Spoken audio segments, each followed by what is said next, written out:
নমস্কাৰ, মই Bandana candle healer, angel number healer, reiki healer, লগতে এগৰাকী টৰিডাৰ। যিহেতুকে এতিয়া ভাদ মাহ চলি আছে, এই ভাদ মাহতে আমি নিজৰ ৰিলেশ্যনশ্বিপৰ বাবে ভগৱান শ্ৰীকৃষ্ণৰ ওচৰত এটা ৰেমেডি কৰি চাব পাৰোঁ। যদি কাৰোবাৰ ব্ৰেকআপ হৈছে আৰু আপোনালোকে যদি বিচাৰে আপোনালোকৰ যিজন পাৰ্টনাৰ তেওঁ আপোনাৰ জীৱনত ঘূৰি আহে, তাৰ বাবে আপোনালোকে এই টেকনিকটো কৰি চাব পাৰে।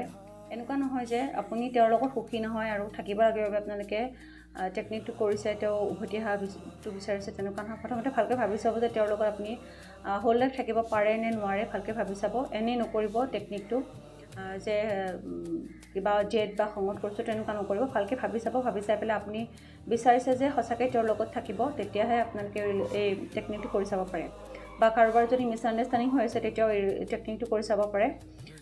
এই টেকনিকটো কৰিবৰ বাবে প্ৰথমতে যিকোনো এটা শুকুৰবাৰে ভগৱান ৰাধাকৃষ্ণৰ মন্দিৰলৈ যাব, তাত ধুনীয়াকৈ চাকি ধূপ জ্বলাব আৰু জ্বলাই পেলাই তাত এনেকুৱা এডাল বাঁহী, যিকোনো পূজাৰ দোকানত সামগ্ৰী বা দোকানত কিনিব পোৱা যায়, বাঁহী এডাল ল'ব, দুখিলা পাণ ল'ব আৰু অকণমান মিশ্ৰি ল'ব বা মিশ্ৰিৰ পেকেটো কিনিব পায়। ধুনীয়াকৈ ভগৱান ৰাধা মা আৰু শ্ৰীকৃষ্ণৰ ওচৰত অৰ্পণ কৰিব আৰু ধুনীয়াকৈ প্ৰাৰ্থনা কৰিব আপোনালোকৰ যিটো ৰিলেশ্যনশ্বিপ আছে সেইটো আটাইতকৈ বহুত বেছি মিঠা, গভীৰ আৰু শক্তিশালী হয়, আৰু তেওঁ যাতে আপোনাৰ জীৱনত উভতি আহে তাৰ বাবে প্ৰাৰ্থনা কৰিব। এই ধৰণে আপোনালোকে 3টা শুকুৰবাৰে কৰি চাব পাৰে।